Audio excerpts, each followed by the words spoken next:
ओम शांति। सभी ने प्यार से बोला। इधर का आवाज़ नहीं आया, इधर का आवाज़ नहीं आया। भाई भी बहुत दूर दूर बैठे हैं। तो मैं ये चाहूँगी कि मैं एक बार बोलूँगी और आप सब मेरे पीछे ऐसे ही बोलना। हम सब आपस में ओम शांति बोलेंगे, ठीक है? ओम शांति। ओम शांति। ओम शांति।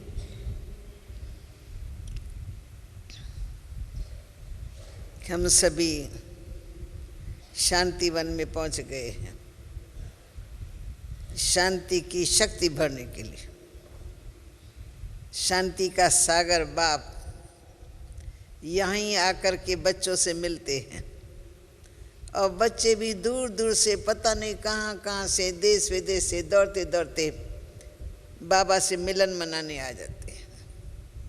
और साथ साथ ऐसे मीठे प्यारे बाप से मिलने के लिए अपन में योग्यता भरने के लिए भी आते हैं, क्योंकि आप सभी गृहस्थ व्यवहार में रहने वाले भाई बहन हैं।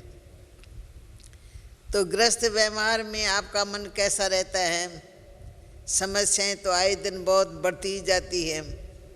घर गृहस्थ में, धंधे धोरी में, समाज के बीच में रहते हुए भी समाज की भी कई बातें सामने आ जाती हैं, जिसमें मनुष्यों का मन विचलित ही रहता है, बाप की याद में नहीं टिक सकता है। इसलिए यहाँ पर जो बाबा ने चांस दिया है, इसको हम कहेंगे गोल्डन चांस। शांति वन में रहना और चित्तवृत्तियों को यहाँ शांत रखना, ये अकुल चाहिए थोड़ा। जो वहाँ की बातें हैं वो वहाँ छोड़ कर के आओ, बाहर गेट से बाहर, वो यहाँ नहीं आनी चाहिए। आपकी घर की कोई परिस्थिति हो सकती है, धंधे दूर की हो सकती है, पड़ोसियों की हो सकती है, लेकिन बाबा के घर में आके सबको बाहर गेट से बाहर छोड़ के क्या हो। यहाँ उन बातों का चिंतन नहीं करना। क्या करना है? पर चिंतन तो सारी उम्र करते रहे, परिस्थितियों का चिंतन भी सारी उम्र ही करते रहे। कोई परिस्थिति सामने आ जाती है तो चिंतन चालू हो जाता है, और उस चिंतन के कारण चित्त भी हमारा अशांत हो जाता है। चिंतन से ही कोई ऐसी बात आपके सामने आएगी तो आपका दिल उसी समय दुखी हो जाएगा। हम पूछेंगे क्या हुआ, तुम बैठी थी अच्छी भली, अभी आपको क्या हुआ? बहन जी बस कोई ऐसा ख्याल आ गया। जो पास्ट में हुआ होता है ना, जो ठीक नहीं होता है, किसी ने मेरे साथ व्यवहार ठीक नहीं किया, किसी से मैंने नहीं ठीक किया, वो सामने सब बातें आ जाती हैं, फिर मन थोड़ा अशांत हो जाता है। परंतु शांति वन हमको सिखलाता है कि अशांति की सब बातों को बाहर फेंको, अशांति के बातों को ग्रहण करो। यहाँ ज्ञान की वर्षा इस साल में होती ही रहती है, लगभग सारा रात्रि के सिवाय बाकी तो होती ही रहती है। दिन में 3-4 तो क्लासेस होती हैं, और वैरायटी अच्छी अनुभवी बहनें और भाई आपका क्लास कराएंगे, झोली आपकी भरपूर हो जाएंगी। लेकिन सिर्फ आपको भरपूर नहीं करना है, सुनने के साथ साथ फिर कौन सी स्टेज आनी चाहिए? मनन चिंतन करने की। सुनना, फिर अंतर्मुखी होकर उसके ऊपर मनन चिंतन करो। उसको हमको अपना बनाना है, उनको अपने लाइफ में उतारना है, तब ज्ञान सुनने का कुछ फायदा होता है। ज्ञान से शक्ति न मिले तो माना ज्ञान यहाँ खड़ा है, नीचे आया ही नहीं है। अगर चित्त में शांति आ जाए तो समझो ज्ञान को आपने यूज़ किया है। और ज्ञान इतना वंडरफुल है, बेहद बाप का दिया हुआ बच्चों के प्रति। संसार में बच्चों को कैसे रहना है सिखलाने वाला देखो कितना बड़ा उस्ताद है।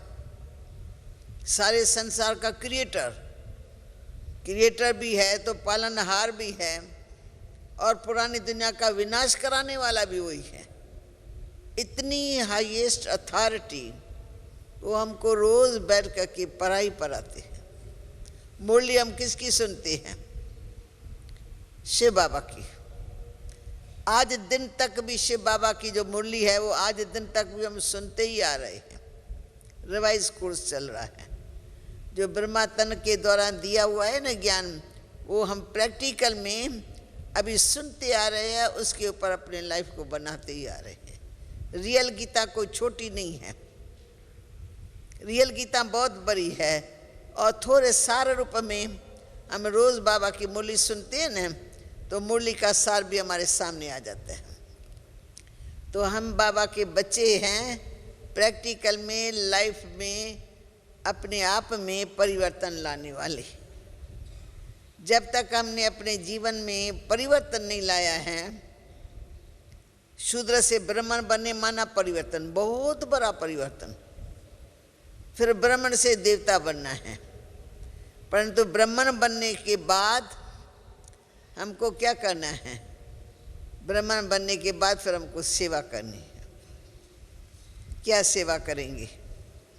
ब्राह्मणों का कौन सा धंधा है? कहते आज के मुरली में भी था ना, तो कच्छ में कुरम लेके जाते हैं कथा सुनाने के लिए, परंतु हम कच्छ में कुरम लेके नहीं जाते हैं। गीता के भगवान ने जो डायरेक्ट ज्ञान दिया, जिससे हमारी झोली भर दी, इधर आके बैठ सकते हो, ये सोफा ले सकते हो। तो ज्ञान जो बाबा ने दिया है, इसको हमको यूज करना है। तो ज्ञान बहुत ही कीमती और सहज और सरल, इसलिए बाबा ने शांतिवन में हम सबको बुलाया है। तो बाबा से मिलन मनाने के साथ साथ हम यहाँ अनुभव भी करके जाएंगे। जो ज्ञान सुनते हैं उसका मनन चिंतन करें। तो ज्ञान की मुख्य बातें, क्योंकि इस क्लास में भी आज नए बहुत आए होंगे, फिर भी मैं एक बार हाथ उठा के देखती हूँ कि जो पहली बार बाबा के घर में आए हैं वो हाथ उठाए।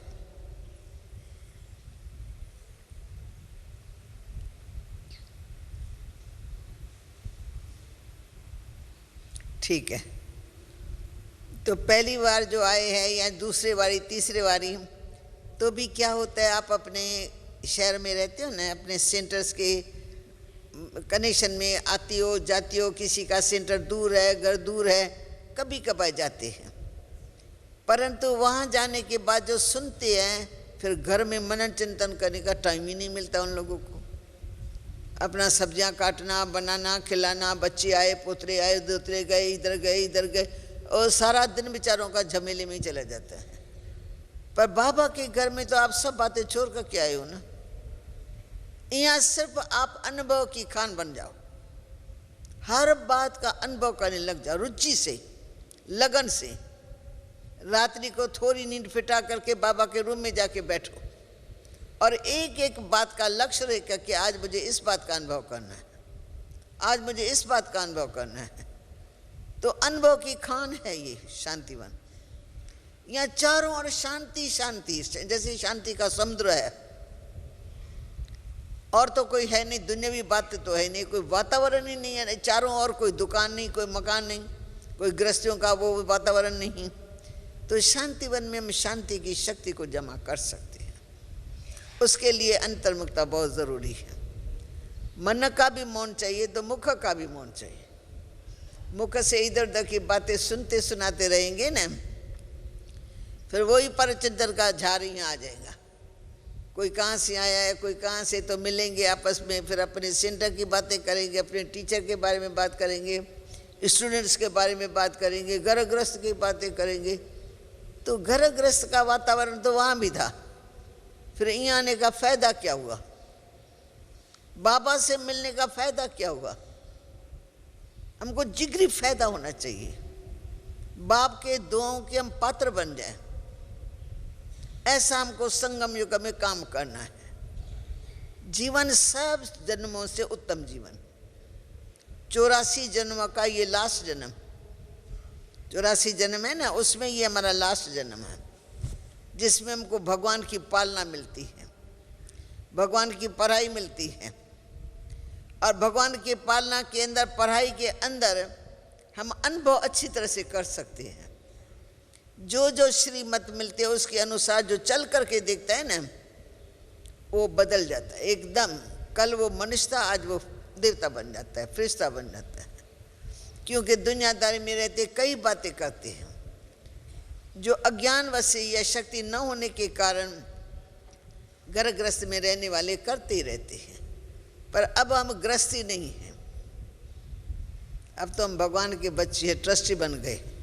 घर से भी न्यारे, घर भी मेरा नहीं, ये तन भी मेरा नहीं, ये धन भी मेरा नहीं, मेरे साथ न आया था न साथ जाएगा। इसकी गारंटी है, कोई भी चीज़ यहाँ की वहाँ नहीं जाएंगी, क्यों वहाँ से लाई नहीं है हमने, वो हमारी ओरिजिनल प्रॉपर्टी नहीं है। ये यहाँ ही कमाया, यहीं कमाएंगे। मनुष्य मर जाते हैं, बड़े बड़े बादशाह मर जाते हैं, तो वो कहते हैं हमारा हाथ खुला रखना, सब देखे। इतनी बड़ी बादशाह से हम कुछ भी नहीं लेके जा रहे। लोग कुछ सीखे। ममता जो रखती है ना, वो ममता ही दुख का कारण है। जो चीज़ आई नहीं, जो चीज़ चलेंगी नहीं, चंद दिनों के लिए यूज़ करना है। हमें यहाँ आते ये माइक यूज़ करने के लिए मिला है, ये यूज़ करने के लिए, ये यूज़ करने के लिए मिला हुआ है, पर ये मेरी प्रॉपर्टी तो नहीं है ना। कितना सुख यूज़ करो और छोड़ दो, बुद्धि से निकल जाए। अगर हम हर बात में ममता रखेंगे तो ममता दुख का कारण है, लगाव दुख का कारण है। तो जहाँ लगाव भी होता रहेगा ना, तो एक तरफ लगाव बढ़ जाएगा, दूसरे तरफ संस्कार का टक्कर भी शुरू हो जाएगा, क्योंकि आदत पड़ गई लगाव लगाने वालों की। फिर अगर कोई के संस्कार ऐसे है तो उससे हमारा संस्कार का टक्कर भी हो जाता है। संगम युग में हमको टक्कर से भी बचना है तो लगाव से भी बचना है। अंत में हमको बाबा की याद रखनी है, या जिनसे हम लगाव रखते हैं वो व्यक्ति हमारे सामने आने चाहिए। मरने समय क्या सामने आना चाहिए, तो अभी से ही अभ्यास करो, जांच करो, तो मेरे को सारे दिन में मेरी बुद्धि कहाँ कहाँ जाती है।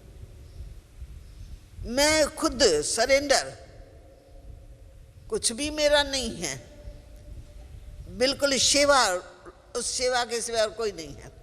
फिर भी हम अमृत वेले जांच करते हैं कि सारे दिन में मुझे कौन सी बात बार बार आती है। जो बात बार बार आती है, जो ज्ञान के विरुद्ध है, उसको एकदम खत्म कर दो, निकाल दो। हमारा चित्त बिल्कुल शांत रहे, क्योंकि हम शांति धाम से आए थे और शांति के सागर के बच्चे हैं। और संसार में जीना है पर शांति के साथ जीना है।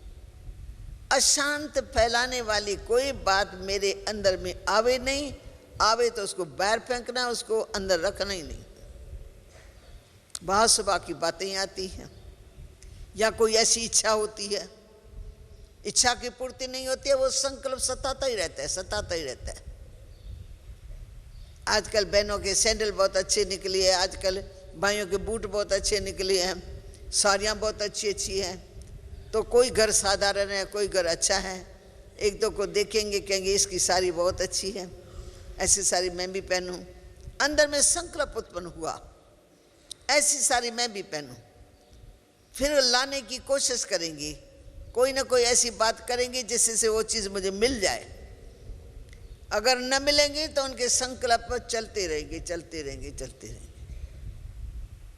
अब बताओ, एक विनाशी चीज़ है, मेरा संकल्प कितना कीमती है। एक भी संकल्प व्यर्थ जाता है तो फिर वो वापस थोड़ी आता है, गया सो गया। ऐसे कितने श्वास चले जाते हैं, उसको हम कहेंगे व्यर्थ का खाता। संकल्प भी व्यर्थ तो श्वास भी व्यर्थ, कर्म तो फिर व्यर्थ होगा ही होगा।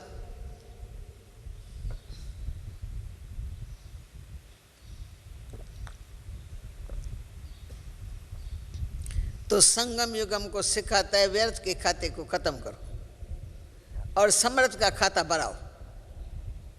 वो समर्थ का खाता कैसे बढ़ेगा?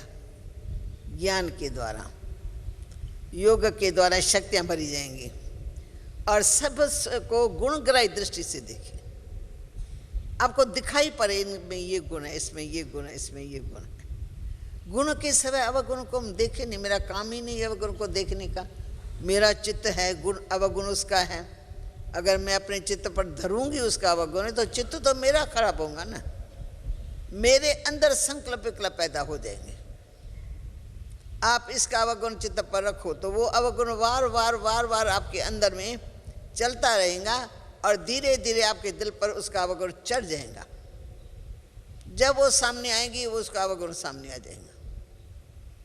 तो मानो हम एक दो के नज़दीक भी कैसे आवें, अवगुण ही हमको दिखाई पड़ेगा, उनका गुण ही दिखाई नहीं पड़ेगा, तो हम एक दो को प्यार भी कैसे कर सकते हैं रूहानी। चाहे कुछ भी हो, कोई इंसान से भूल भी हो जाती है, बाबा के बच्चे हैं, चलते चलते कोई माया के अधीन हो जाता है, भूल हो जाती है, फिर भी बुला के प्यार से प्रेम से समझा के उसको रियलाइज करके छोड़ देते हैं। आगे के लिए नहीं करना, कर लिया, भूल हो गई, रियलाइज करता है, चलो ली करके बाबा के आगे रखो, आगे के लिए भूल मैं नहीं करूँगा। तो क्या होगा, सुधार होता जाएगा। बड़ों का काम है, किसी ने माफ़ी मांग ली या समझ लिया तो उसको फिर छोड़ देना चाहिए ताकि वो बेचारा आगे उन्नति कर सके। बिगाड़ना तो किसी को भी नहीं है। संगम युग है ये सुधरने का। सारे युगों में कोई युग ऐसा नहीं। सतयुग से नीचे आते त्रेता में पहुंच जाते हैं, चलते चलते त्रेता युग आ जाता है, त्रेता से द्वापर युग आ जाता है, द्वैत भाव में और बढ़ जाते हैं। फिर कलयुग में आ गए तो कलयुगी काला, उसमें हमारे संस्कार भी काले हो जाते हैं, वचन भी काले निकलते हैं, कलह वाले निकलते हैं, माइंड में भी बुराइयां ही नजर आती हैं। इसलिए सबका मन कलयुग में अशांत रहता है। नहीं तो अशांति का सवाल ही नहीं है। घर में बच्चे है, 4 है, पति कमाता है, लगाता है, बच्चों तुम्हारा काम है बनाना और खिलाना, अपने याद में रहना। भगवान जो खिलाता है, जैसा खिलाता है, इच्छाएं न रखो, जो खिलाता है बस वो प्रेम से खा लेना है। सदा तुमको दाल रोटी मिलती, दाल रोटी खाओ, खाने को मिला शुक्रिया मानो, मिल गया। ये भी बेचारे गरीब लोग क्या खाते, इतना बड़े बड़े रोटले बना के मिर्ची डाल करके लाल मिर्ची से ही ऐसे पीस करके उसे ही खा लेते हैं और फिर संतुष्ट रहते हैं।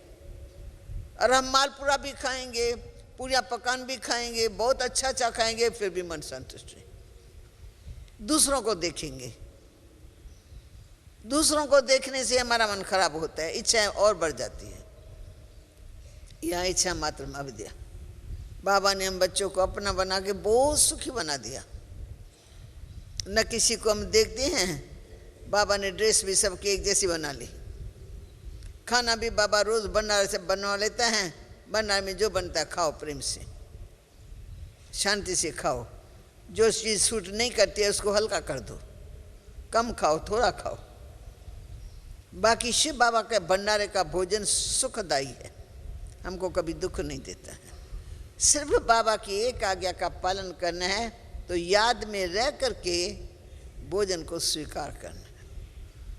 हम शुरू करेंगे बाबा की याद से, पहले बैठेंगे 2 मिनट, ऐसे आंखें भी बंद हो जाएंगी जैसे याद में गहराई में गए।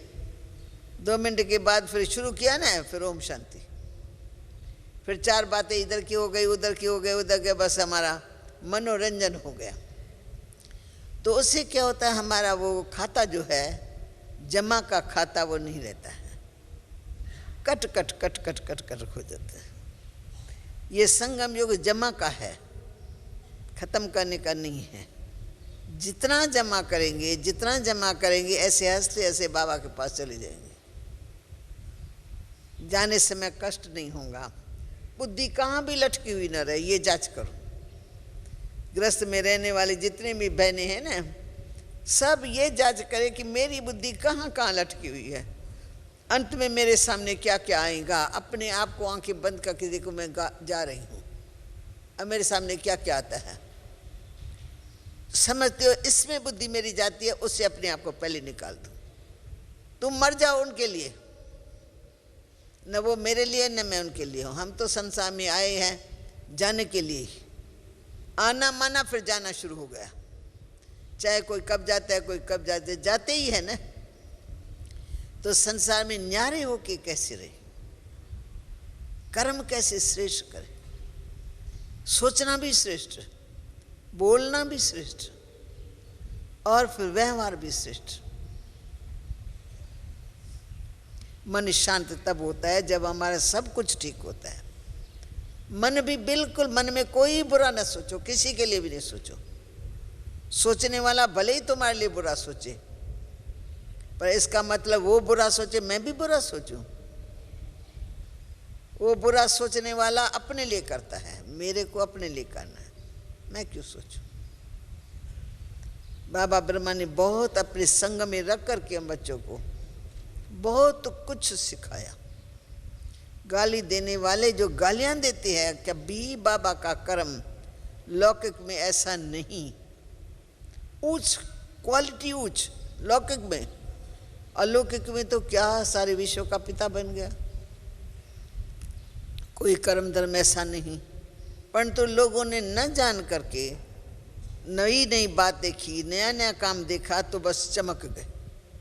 फिर तो जो गालियां दी जिसकी कोई हद ही नहीं। पर बाबा मुस्कुराता हुआ कहते हैं, बच्चे इनका दोष नहीं है।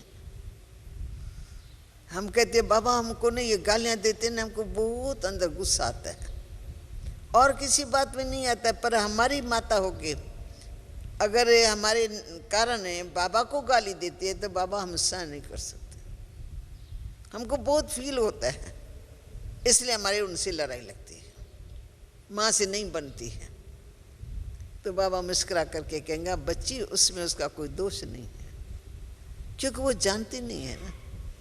तुम्हारा बाप कौन है, तुम क्या कर रही हो, क्यों जाते हो, जानती है? नहीं बाबा, नहीं जानती है तो अज्ञानी हुई ना, अज्ञानी तो करेंगे। बच्ची बाबा को फिक्र नहीं रहता है, तुमको क्यों रहे। एकदम बाबा से करने कहेगा बाबा को है नहीं, बाबा को नहीं तो तुमको क्यों। गाली देने वाले बच्चे अभी थोड़ा ठहरो, गाली देने वाले गाली देते देते गाली के बदले तुम ऊपर गिन गिन करके फूल चढ़ाएंगे, गिन गिन करके फूल चढ़ाएंगे। जब पहचान जाएंगे तो रोएंगे, आंसू बहाएंगे, उनको फील होगा ये हमने क्या किया, किसको गाली दी। वो जमाना अब आ गया। बाबा को जिन्होंने दिया ना वो अभी पश्चाताप में है बहुत, कि हमने उस समय पहचाना नहीं। हमें पता नहीं ये कौन सी शक्ति है, हमें पता नहीं ये इतना बड़ा कार्य कौन करा रहा है। हम तो बहनों माताओं को ही देखते हैं तो हमको लगता है ये पता नहीं कैसा सत्संग है, कोई गुरु गोसाई तो है नहीं, पता नहीं किसके पीछे ये प्राण दे रही है। अब समझ में आता है धीरे धीरे, जब खुद ज्ञान योग को यूज करते हैं, आते हैं, योग करते हैं, तो लगता है ये विद्यालय है, पढ़ाई चल रही है। जो पढ़ता है ना, रोज रोज पढ़ता है, तो उसके संस्कार में बहुत अच्छा परिवर्तन आता है, उनका योग में भी मन लगता है। अमृत वेले उठेगा ना तो उसका मन लगेगा, खिंचाव में आ जाएगा। हम देखते तो विदेशी बहनें, विदेश की विशेषता, गिरावट में भी फुल आते हैं। वो समझो कि उनके समाज के अनुसार वो है ही फ्रीडम। पर जब फिर बाबा के बच्चे बनते हैं तो बिल्कुल वो एक्यूरेट चलना चाहते हैं, योग में भी एक्यूरेट, ज्ञान सुनने सुनाने में एक्यूरेट, मुल्क के पॉइंट्स नोट करने में एक्यूरेट, दूसरों की सेवा करने में, सब में अलर्ट हो गए हैं। वो कहते हमने तो बहुत समय अपना गंवाया, अब हमारा समय कमाई करने का है, अब हम टाइम अपना वेस्ट नहीं करेंगे। मेजॉरिटी, इसलिए वहाँ सेंटर भी खुलते जाते जल्दी जल्दी जल्दी जल्दी।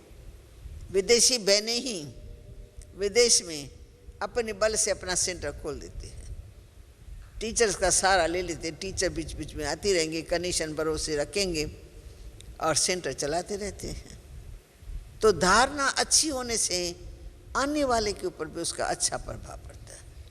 विद्यार्थी देखते ना इसकी जीवन कैसी बनी, आने वाले सब देखते पहले ये ऐसी थी, ये बदल गई।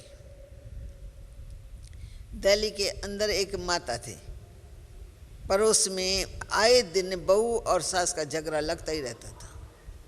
पड़ोसी एक ही दीवार है ना, ऊपर छत तो खुली हुई है ना, आंगन की दीवार एक ही होती है। तो आए दिन उनके खूब झगड़े चलते थे। तो वो बहन जो पड़ोसी थी वो कहती मैं मकान ही बदली कर देती हूँ, क्योंकि इनका तो झगड़ा चलता ही रहेगा। झगड़ा वहाँ करते, सारा सुनते, तो हमें हमारी बुद्धि चलती है, इसने उसको ऐसा नहीं करना चाहिए था, उसको ऐसा नहीं कर, करेक्शन हम यहाँ बैठ के करते अंदर ही अंदर। फिर कभी वो मिलने आ जाएंगी तो हम उससे मिल जाएंगे, कभी फिर वो मिलने आ जाएंगे हम उससे मिल जाएंगे। तो हमको लगा हमारी जीवन क्या, झगड़ा किसी और का, खाम खाम अपना टाइम वेस्ट कर रहे हैं। न ज्ञान न ध्यान न हम कहीं सत्संग में जा सकते हैं, सारा दिन पर चिंतन का किचरा हमारे अंदर भर जाता है, इसलिए हमारा मन अशांत रहता है।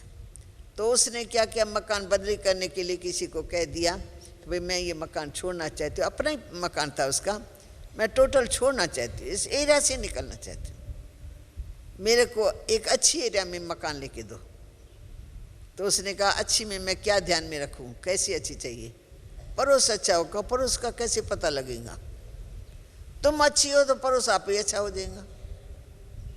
तुम पड़ोसियों के बीच में जाओ नहीं, उनकी बातें सुनो नहीं, तो चलो कुछ भी करते रहे तो उसमें क्या है। संसार में रहते हम संसार को बदल सकते हैं क्या?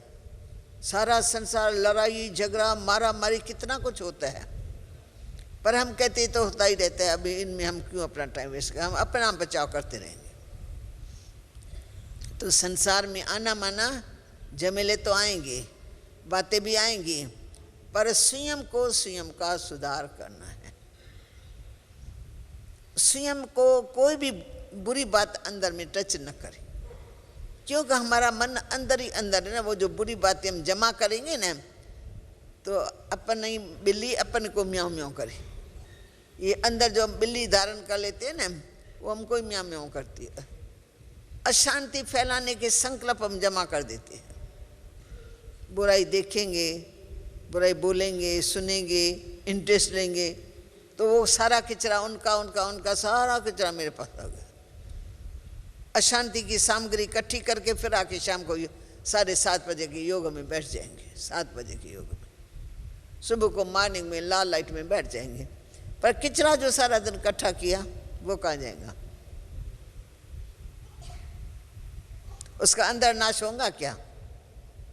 नाश नहीं हो सकता है ना, क्योंकि किचरा इकट्ठा किया है, अग्नि लगाई नहीं, योग हमारा पूरा होता नहीं है। अभी योग लगाने बैठते तो किचरा फिर जमा करके ले आते हैं।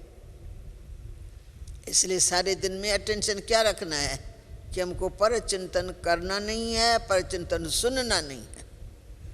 शांति वन में आए हैं शांति की शक्ति को जमा करने के लिए, अब बाबा से अपनी शक्ति भरने। वारस है, अधिकारी है, हमको वर्षा मिलना चाहिए, तब मिलेगा हमको। जैसे बाबा ने मुंडी में कहा है ना, दुआओं के पात्र बनो, पर दुआ कब मिलती है हमको? किसको दुआ मिलती है? आजकल की बहुओं को दुआएं बहुत कम मिलती है, कोई लाखों में एक आधा होंगे जो ऐसा काम करेंगे तो मानो बड़ों की दुआ के पात्र बन जाएंगे। नहीं तो आजकल की जो बहुआं आती है फैंसी,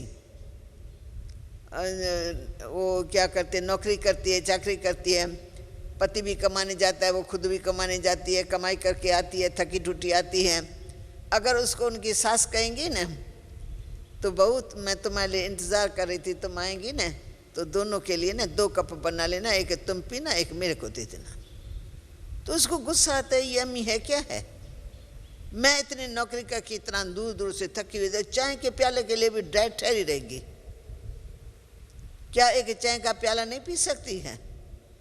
एक थी बरोबर मेरे सामने लड़की, अच्छी सियानी थी, वो मेरे को कहने लगी तो मेरा घर में नहीं बनता है, मेरा सास से नहीं बनता है। मैं कहा किससे बनता है?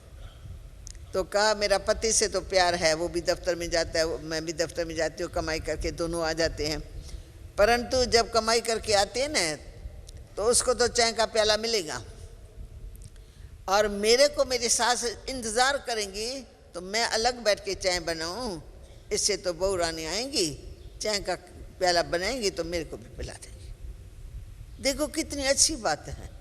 फिर भी वो कहती मुझे गुस्सा आता है। मैं ये तो तुम्हारी बात रंग है, क्या तुम सासू नहीं बनने वाली हो ना? तुमने तलाक दे दिया, मैं कभी भी नहीं सासू बनूंगी, तुम ऐसे ही रहेंगी। फिर तुम्हारी कौन सेवा करेगा? क्या तुमको जरूरत नहीं पड़ेगी दुख में सुख में? तकलीफ होती है तो हम दूसरे का सहारा तो लेते ही है ना। चाहे हमारे घर में मेरी माँ होती है, चाहे पड़ोसी होते हैं, वो भी आके बेचारे सेवा करते हैं। तो अगर परिवार में रहती है, एक चाय का प्याला तुम बनाती हो, उसको पिलाए तो तुमको गुस्सा क्यों आता है? मैंने कहा भाई, मैं शब्द बोला, मैं कहा मैं ऐसे जीवन के ऊपर लैनत डालती हूँ। जो स्वार्थ खुद के लिए जी रहा है, कमाओ तो भी अपने लिए, खाओ तो भी अपने लिए, बनाओ तो भी अपने लिए, परिवार वालों की सेवा का अंग भी नहीं है। और ही तुमको समझते हो बस मैं भी नौकरी करके आती हूँ, क्यों मेरी माँ मेरे लिए ठहरी रहती है? मैं कहा तुम्हारा काम है आके सेवा करना। चाय का प्याला पिलाओ पहले, पीछे तुम पियो, फिर उसके बाजू में बैठो, उनकी भी थकान दूर करो। कहते वाह, हम नौकरी करके आए, थकान उसकी दूर करे। मैं कहा फिर तुम दो नौकर रखो दूसरा जो तेरी थकान दूर करे। अभी तो तुम्हारे पास है नहीं कोई बच्चा जो तुम्हारी सेवा करे, अभी तो तुम यंग हो, तो नौकर रखो जो तुम्हारी सेवा करे। समझाया, समझाने के बाद उसने थोड़ा इसको रियलाइज किया, और मेरे को चलते फिरते दूसरा वाले कहा 5 मिनट मेरे को और टाइम देना। मैंने दिया तो मेरे को अपनी रियलाइजेशन बताई कि दादी आपने ऐसे ढंग से बताया, मेरे को अंदर लग गई बात। क्या वो मेरी माँ नहीं है क्या? सासू भी तो माँ होती है ना। क्या मैं माँ की सेवा न करूं? मुझे मेवा कब मिलेगा? कब मुझे दुआ मिलेंगी? माना सारी उम्र मुझे दुआ मिलेंगी नहीं। मैं दुआओं की पात्र बनूं, ऐसा काम करूं। कहती है मेरे को यहाँ 3 दिन के अंदर ये परिवर्तन आ गया। अब मैं वहाँ जाऊंगी ना, मैं अच्छी तरह से दिल से प्यार से उनकी सेवा करूंगी। तो सबको पता लगा 3 दिन में जो चेंज आई, सब वंडर खाने लगा ये कहाँ से आई है, इतनी शिक्षा लेके कहाँ से आई है, कौन से स्थान ने इसको सुधारा है। जो सच्चाई है वो तो सामने आएगी ना। झूठ पाप भी आता है, आज नहीं आता तो कल आता है, आता ही है। लड़ाई झगड़े का संस्कार होता है वो भी निकलता ही है, कितना भी दबा करके रखो, पर संस्कार होगा कभी ना कभी बाहर आ ही जाएगा। ऐसे ये भी संस्कार है। अगर हमारे अच्छे संस्कार है, सेवा भाव है, तो ऑटोमेटिकली दूसरों को भी सेवा का मिल जाता है, दूसरे भी खुश हो जाते हैं।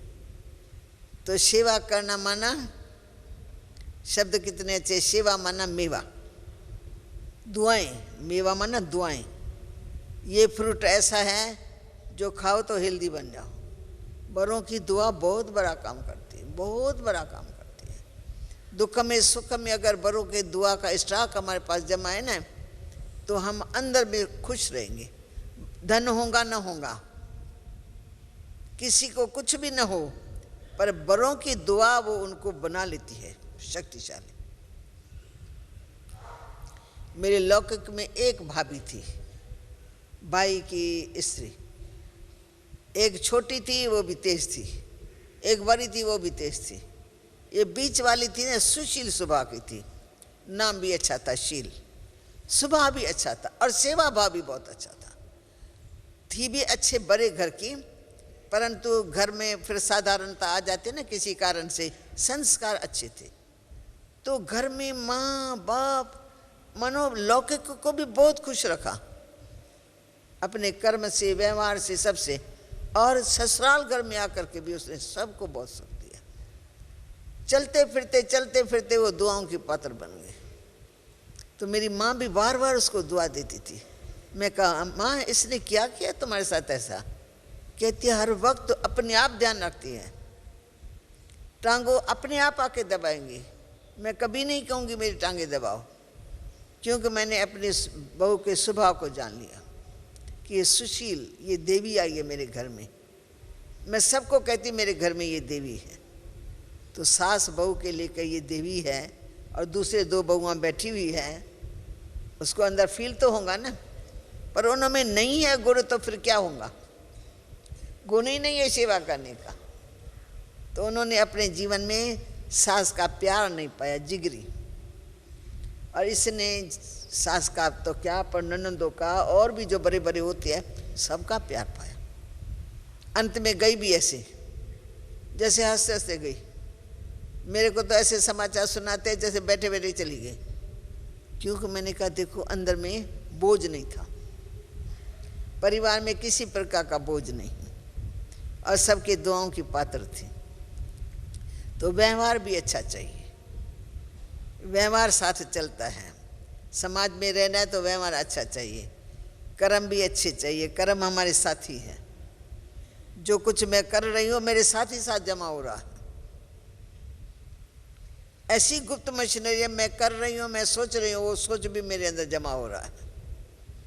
बुरा सोचती हो तो भी मेरे साथ चलेगा, अच्छा सोच रही हो तो भी मेरे साथ चलेगा। उसमें खुशी रहेगी और उसमें खुशी गमी दोनों आती रहेंगी, क्योंकि हमने जमा का खाता ठीक नहीं रखा। तो संसार में आना माना जमा का खाता बनाना, सदा खुशी में रहना और सदा दूसरों को सुख देना। जाता ही क्या है, अंग मिले है सेवा के लिए मिले है ना, सेवा करो ना, वचन से सेवा करो, मीठा बोलो, वो बड़ी सेवा है। एक गांव की कहानी सुनाते थे। एक गांव था, उसमें उनकी जो सास थी, तो वो ऐसी सास थी जो सारे गांव में ना जहाँ भी वो जाती थी ना तो सब उस मुंह मोड़ लेते थे। तो गांव वालों ने अपने में पंचायत की, तो इतना स्वभाव इसका करा है, मिनट मिनट में गालियाँ देती रहती है बड़े घर की। तो वो कहते सारा दिन हम बैठ के गाली खाएं तो इस बुढ़िया को सभी निमंत्रण दे दो, आज इसके घर में जाए। तो सभी ने मिल करके आपस में प्लान बनाया, चलो एक दिन आके गाली देंगे ना, खाना खिला देंगे, गाली देती रहते, देने दो, हम सहन कर लेंगे। तो गांव वाले तो घर होते 100 के 200 के करीब, सब ने उसका टर्न बांध लिया और बड़े प्यार से सत्कार से उनको कहा कि हमारे घर में आके भोजन पान करा, अम्मा तुम हमारे घर में आके भोजन पान। वो भी खुश हो गई। पर जहाँ जाती थी ना तो सब वहाँ वाले मुंह मोड़ लेते थे, जाते ही उनको वाइब्रेशन अच्छा नहीं मिलता था, कोई उनकी खातिरी नहीं करते थे, कोई उनको प्यार से नहीं खिलाते थे, थाली रख देते थे और खुद इधर उधर घूमते रहते थे। रोटियां चार रख देंगे, जितनी चाहिए उठा के खाओ, कोई प्यार से सेवा नहीं करते थे। ये होते होते होते थे एक गांव की लड़की आई इनके घर में शादी करके। उसने देखा ये क्या व्यवहार करते हैं बड़ों से, ये अच्छा नहीं है, तो बड़ों की दुआएं तो इसको मिलेंगी नहीं इन लोगों को। तो वो फिर इतनी सियानी निकली, उस बुढ़िया को बहुत प्यार से पाला, पूरी सेवा करती थी, टांगों की मालिश करना, ये करना, खाना प्रेम से बना के देना, गरम गरम खिलाना, आदर सत्कार से खिलाना, सब बातें भर करके उसने सेवा शुरू की। तो उसकी इतनी अंदर से दुआएं मिली, और जाते जाते बड़े बड़े घर की थी, ज़मीनें बहुत थी, सब किसी को कुछ पाई भी नहीं दिया, उसको सब कुछ दे के गए। कहते इस बहू ने मेरे को बहुत सुख दिया, इसने मेरा मान भी रखा, मेरी सेवा भी की, हर तरह से मेरे को सुखी रखा, इसलिए मेरे दिल से निकलता है तो परमात्मा इसको सदा सुखी रखे। सारे लोग देखते थे इस बालकी ने क्या किया ऐसा। कहती है मेरे को एक ही बात है, मेरी जो बड़ी है ना इनकी दुआ मेरे को मिले, मेरे को और कुछ नहीं चाहिए। धन बहुत है, ज़मीनें बहुत है, हम क्या खाएंगे कितना खाएंगे, पर बड़ों की दुआ मिले। तो हम ऐसे काम करें।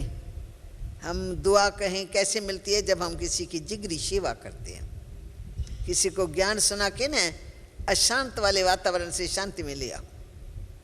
कोई भी पड़ोस में दुखी हो, मालूम पड़े दुख में जरूर जाओ, सुख में जाओ न जाओ, शादियां हो रही है फलाना हो रही, न भी गए काम चल जाएगा, पर कोई दुखी होता है उस मौके पर जाना और दुखी को सुखी बनाना, अशांत आत्मा को शांति देना, ये समझो हमारा स्वधर्म। स्व का कर्म भी अच्छा है, इससे हमको भी और दूसरों को भी शांति मिले। ओम शांति।